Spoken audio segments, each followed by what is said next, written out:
Refinement of Antichrist. Trilogy by Natalia Foley.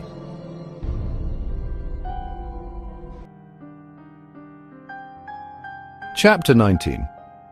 A few years of flawless service for Edgar had paid off handsomely. Not only did the senator have a place to live and a stable income, but he also received private tutoring. Some of Edgar's people taught Joe how to read, write, and perform basic mathematics. They also trained him in far more practical matters, skills essential to the life of a spy. He learned how to professionally shadow someone, how to transfer information secretly, how to approach people without arousing suspicion, things like that. Edgar was not merely a father figure. To Joe, he was a real father. He cared for him, educated him, raised him, almost as if he were his own son. Yet from the beginning, Joe remained suspicious of Edgar. Though he was only a boy, he was a street-smart one. He understood real-life matters like prostitution or homosexual relationships, even at that young age. He'd heard rumors that Edgar might be homosexual or something of the sort, so Joe expected that one day he'd be asked to pay a price for all the benefits he'd received. But that day never came, not once, not ever. Edgar never looked at him with any kind of sexual interest.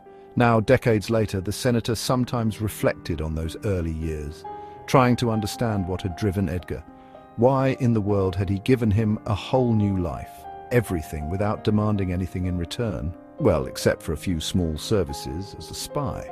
Yes, those were valuable, of course, but hardly indispensable. So what was the reason? Perhaps the simplest one. Maybe Edgar was simply a good man. Maybe he was one of those incredibly rare people who could recognize and nurture the best in others. The senator believed this to be true. He smiled faintly, remembering that time when he first began to accept his new identity. One day, 14-year-old Joseph Mancini ceased to exist. In his place, a 17-year-old boy emerged, resurrected, so to speak, from a deadly car crash. His name was now Ronald Bachmann, the sole surviving heir of one of the oldest and wealthiest German noble families, with a lineage tracing back to the 12th century.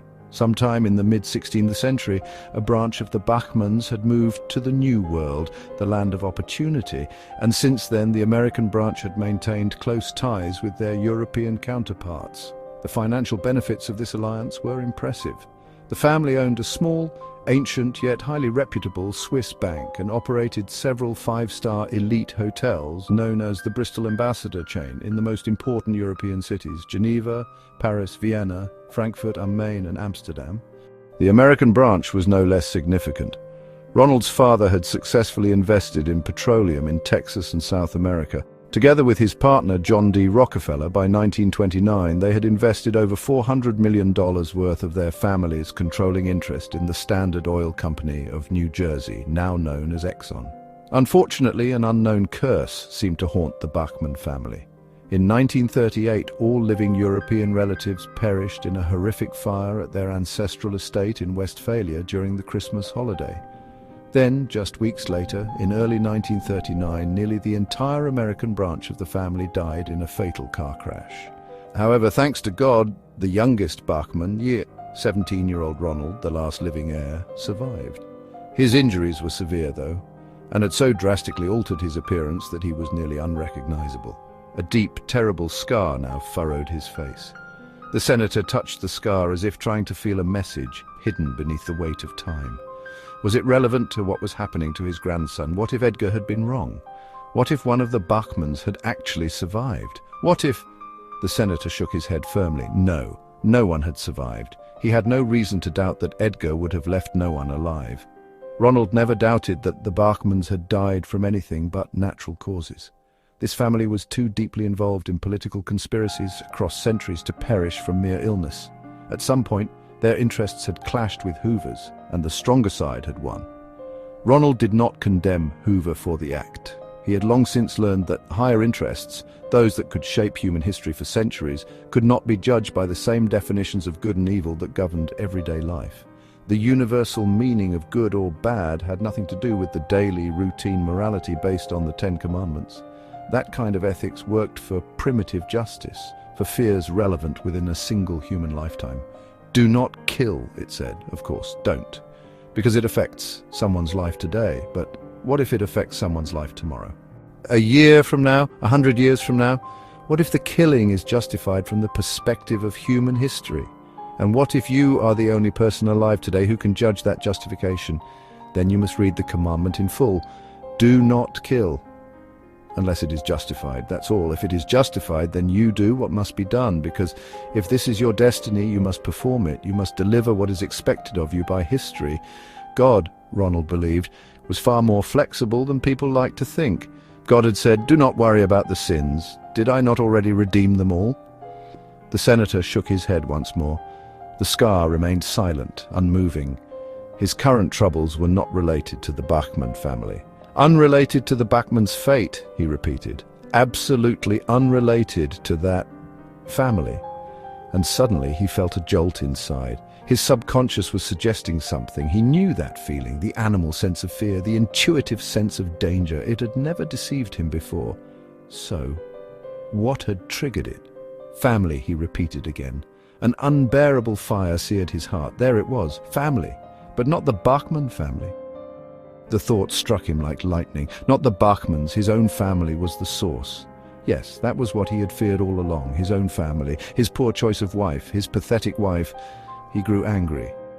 He, the man who could remain calm when the fate of nations hung in the balance, could not keep his composure whenever he thought of his own wife. She was still alive, but for many years she had been confined to a small private mental clinic. She was insane, mentally ill. How could Hoover have allowed him to make such a mistake? Well, Hoover wasn't a prophet. At the time, it had seemed like a proper arrangement. The senator was still standing by the window in his office, but his memory had carried him back over half a century to January 1939, when he lay in a hospital, assuming the new identity of Ronald Bachmann, learning the fabricated history of his new family, suffering from the pain of slowly healing scars, and utterly unaware of what lay ahead. After being released from the hospital at the end of January 1939, he immediately moved to Europe, where he established his status as the sole heir to the Bachmann estate. He gained control over properties in Europe, shares in the Swiss bank, all the hotels and numerous other businesses, restaurants, jewelry stores, and small farms in the Alps. It took him nearly 2 years.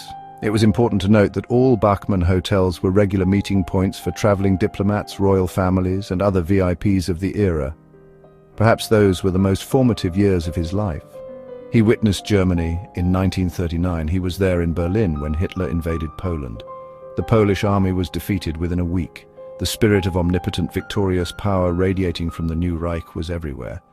Ronald had never seen anything like it before, but having been thoroughly trained by Hoover, he did not fall under the spell of Nazi propaganda. He was there to build his own network of agents, his loyal servants. So he worked hard to project the image of a well-rounded, always composed, wealthy American businessman of German descent. He learned fast, and within 2 months he spoke fluent German. He also learned that war or no war, money remained a universal language, one that could open doors across the world. As the wealthy heir to a famous European noble dynasty, he was welcomed into the most powerful families. Everyone wanted to befriend him, especially given that he was an eligible bachelor. Many saw him as a perfect son-in-law. Hopelessly, though, Ronald had been specifically instructed not to enter any personal relationship that could compromise his mission. That is, he could have other non-compromising personal relationships, a necessary concession for a boy his age. He was only 15 after all, just 15-year-old Joe pretending to be 18-year-old Ronald when he met the girl he fell in love with. Rachel, she was 14, she was Jewish, and she was stunningly beautiful. Her large ocean-deep brown eyes sparkled with hope and love when she looked at him. Her silky black hair spilled like a river across the pillow. They were together for only 2 months, perhaps even less. In complete secrecy, of course. Ronald could not comprehend the psychotic hatred toward Jews that was spreading across Germany. He knew it was unwise to be dating a Jewish girl, but being highly trained in secrecy, he decided to use his skills to conceal a relationship that would clearly displease his superior, Edgar. So it was a secret love, and perhaps it was the only true love of his life. End of chapter. To be continued. Copyright 2025. All rights reserved.